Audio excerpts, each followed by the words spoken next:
নিচে থেকে ভগবান বিষ্ণুর সবচেয়ে শক্তিশালী একাদশীগুলোর একটি অপরা একাদশী বলেছে। একবার ভক্তি ভরে এই ব্রত করুন, জীবনে আসবে সুখ আর শান্তি। অপরা একাদশী জ্যৈষ্ঠ মাসের কৃষ্ণপক্ষের এই পবিত্র ব্রত ভগবান বিষ্ণুর অত্যন্ত প্রিয়। ধর্মরাজ যুধিষ্ঠির জিজ্ঞাসা করলেন, হে প্রভু, এই একাদশীর মাহাত্ম্য কি? তখন শ্রীকৃষ্ণ বললেন, এটি সকল পাপ ধ্বংস করে এবং বিষ্ণুলোকের পথ দেখায়। মহিধ্বজ রাজা ছিলেন বিষ্ণুর পরম ভক্ত। তার ছোট ভাই বজ্রধ্বজ তাঁকে হিংসা করত। একদিন সেই রাজাকে হত্যা করে জঙ্গলের পিপল গাছের নিচে লুকিয়ে রাখে।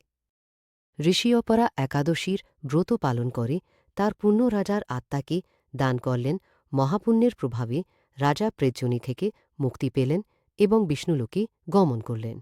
এই ব্রত পালনে সকল পাপ নষ্ট হয়, ভয় দূর হয়, পূর্বপুরুষদের শান্তি লাভ হয় এবং মৃত্যুর পরে মোক্ষ লাভ হয়। সকালে স্নান করে বিষ্ণুর পূজা করুন, তুলসী পাতা ব্রত তারিখ 31 মে 2026। হরিনাম জপ করুন। অনমো ভগবতে বাসুদেবায়।